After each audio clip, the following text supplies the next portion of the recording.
देखते हैं फाइक जो शादी करके लाता है तो आगे क्या होता है।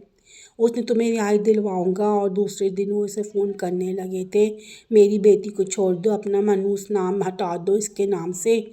वो ज़िद में आ गया था, उन्हें अरबत देने के लिए इनकार किया। उन्होंने अदालत का दरवाज़ा खटकाया। असबा ने रोकती रही, नहीं असबा, अब नहीं बचे, अब नहीं बचे।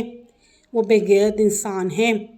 वो तुम्हें से पूरी ज़िंदगी दुख देगा असबा, वो तुम्हें पूरी ज़िंदगी तंग करेगा। मैं लोगों की बातों की वजह से, मुआशरे की नाहमवारियों की वजह से तुम्हें बैठ नहीं चढ़ा सकता। बस अब मज़ीद नहीं। बेटे के साथ जैसे जंग छिड़ गई थी। पहली बार फाइक ने इससे बदतमीज़ी और बदजुबानी का मुजाहरा किया, मगर वो सब कुछ बर्दाश्त करते रहे। सांस इस दिन लिया जिस दिन खुला हो गई। उन्होंने असबा को साथ बिठाकर कुछ चीज़ें समझाईं। उन्होंने असबा के लिए एक छोटा सा फ्लैट ले लिया था और कागज़ों में इस असजद की तरफ से मिली प्रॉपर्टी ज़ाहिर करवाया था। वो भाई जिसने सब कुछ लुटा दिया था सद्दीक पर, आखिर घर में भी भाई ने लेकर दिया था जो उन्होंने बुरे वक्त में बचाया था, मगर इसके बदले उन्होंने किस्तों पर असबा के लिए जोड़ना शुरू कर दिया था। उन्होंने असबा को कहा था, ये तुम्हारी ज़ाती फ्लैट है, मैं जब तक हूँ तुम मेरे साथ रहोगी, मेरे बाद यहाँ शिफ्ट हो जाना। मैंने तुम्हें कागज़ का ये टुकड़ा देकर मजबूर किया है, मैं तुम्हें तोड़ना नहीं चाहता मेरी बच्ची, बजाय इसके कि नाकदरी की मोहब्बत की तलब में तुम्हें ज़िंदगी गंवा दूँ, बेहतर था तुम आज़ाद हो। अब इसके बाद अपनी ज़िंदगी के सारे फैसले खुद करना। तुम आगे चलकर खुद अपने लिए कोई अच्छा सा इंसान देख लेना असबा, क्योंकि मेरी नज़र धोखा खा गई। वो खुशियाँ जो तुम्हें मैं नहीं दे सका वो अल्लाह देगा, देखना। इस दिन उन्होंने अपना ज़ाती घर फाइक के नाम करके बीवी को कागजात दे दिए थे। असबा को असबा का हिस्सा, बीवी को बीवी का हिस्सा दे दिया था। इस रात उन्होंने असबा के पास बैठा कर कहा, मुझे गीत सुनाओ। वो इनके सीने पर सर रख कर कहने लगी, रोने दें। वो सबब पूछने लगे थे इसके रोने का। चाचू, पता नहीं क्यों इतने दुखों के बाद भी मुझे लगता है कि मुझे अभी भी बहुत कुछ देखना है, शायद बुरा भी और अच्छा भी। चाचू, मैं बहुत उदास हूँ, परेशान नहीं हूँ, मलूल हूँ। दुख लगता है मेरे दिल पर पहरेदार बनकर बैठ गया है।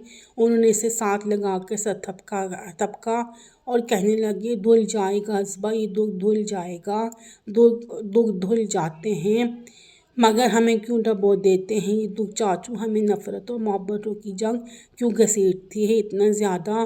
कई सवाल थे जो इसने किए थे, कुछ सवालों के जवाब उन्होंने दिए थे और कुछ के लिए कहा था कि वक्त देगा। रात के पिछले पहर उन्होंने बीवी को बुलाया अपने पास, मगर हमें क्यों डबो देते हैं ये दुख। चाचू, हमें नफ़रत और मोहब्बतों की जंग क्यों घसीटती है इतना ज़्यादा।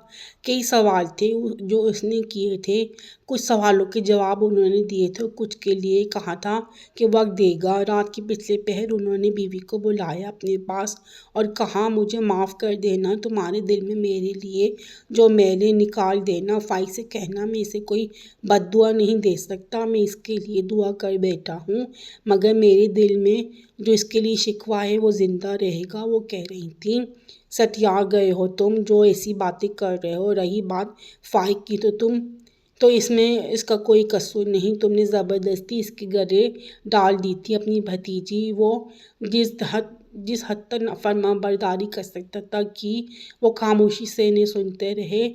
जब वो थमी तो कहने लगे, फजर की अज़ान हो तो मुझे उठाना, 2.5-3 घंटे में सो जाना चाहता हूँ। असबा सारी रात न सो सकी, अपने कमरे की खिड़की खोले बेध्यान सी रही।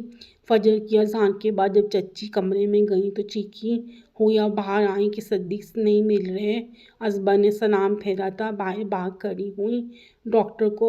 डॉक्टर ले आई जो जानने वाले थे और पड़ोस में मुकीम थे। और फिर वही हुआ जिसका खदशा बेनाम से कुंडली मारकर बैठा हुआ था दिल में। वो आंसू की सूर निकल आया। उसने आखिरी बार अपने चाचू की पेशानी चूमी थी। फाइक कदरे फासले पर खड़ा था, उसकी आंखों में आंसू थे। उसकी बीवी इसे दिलासा दे रही थी, वो बाप की जानिब ना बढ़ सका था। वो चीख चीख कर कहना चाहती थी कि अब ले लो इंतकाम, इनसे जीना बाकी रहता है, वो नहीं रहे अब, तुम किसके जज्बात से खेलोगे।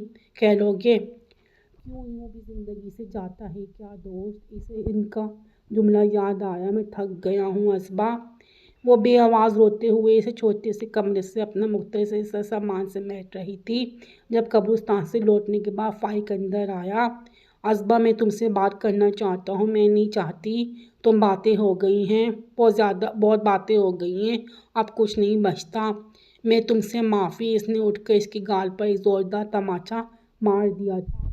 उस बाप से मांगो जिसको तुमने बेशुमार दुख देकर भेजा है, इतना कि आखिरी बार उन्होंने तुम्हें अपनी आंखों के सामने देखने की भी ख्वाहिश जाहिर न की। इस माफ़ी पर मेरा में उनका हक है। मैंने तुम्हें दुख दिए हैं असबाब, तुमने इसे दुख दिए जो तुम्हारे बाप था। मुझे दे दिए तो क्या हुआ, कितनी भूल है। भूल में तुम्हें रहे तुम सारी उम्र।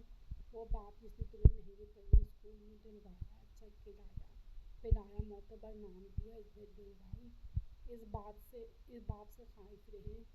मैं क्या थी फाइल, मुझे सिर्फ इनका वक्त चाहिए था। मेरे पास और कुछ नहीं था सिवाय उनके। तुम लोगों के पास सब कुछ था मुझसे पूरा करके तुम्हें क्या मिला फाइल। मैं तो पहले ही मसाइल से गुजर रही थी।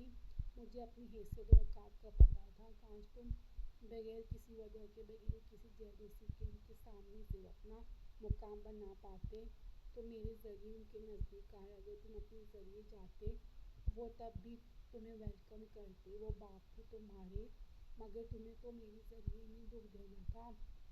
एहसास शख्स को बुरी तरह तोड़ दिया तुमने। मैंने लाख कोशिश की मगर ये गम ना गया, क्योंकि ये गम तुम्हारा लगाया हुआ था। काश एक बार आकर मुझे भी बेच में लाश से निकाल कर तुम सिर्फ और सिर्फ उनके बेटे बनकर सोचकर माफ़ी मांग लेते। मुझे वैसे भी तुम्हारी ज़िंदगी में ज़बरदस्ती नहीं रहना था फाइल। मैं पूरी ज़िंदगी तुम्हें अपनाने की ख्वाहिश में तो नहीं भटकती थी। मेरे चाचू ने मुझे ज़िंदगी आसान करना सिखाई है, मैं भी और दूसरों की भी। इसलिए मैं जा रही हूँ। मेरा नाम का कांटा था वो आज निकल रहा है। आज से तुम लोग को अपने घर में कोई नापसंदा सूरत देखने को नहीं मिलेगी। तुम रुक जाओ अज़बा, यहाँ रुक जाओ अम्मी के पास। आगे देखते आगे क्या होता है, कहानी क्या मोड़ लेती है। क्या अज़बा को कोई रोमांटिक शख्स मिलता है। आप मेरे चैनल को सब्सक्राइब करें, लाइक करें, शेयर करें।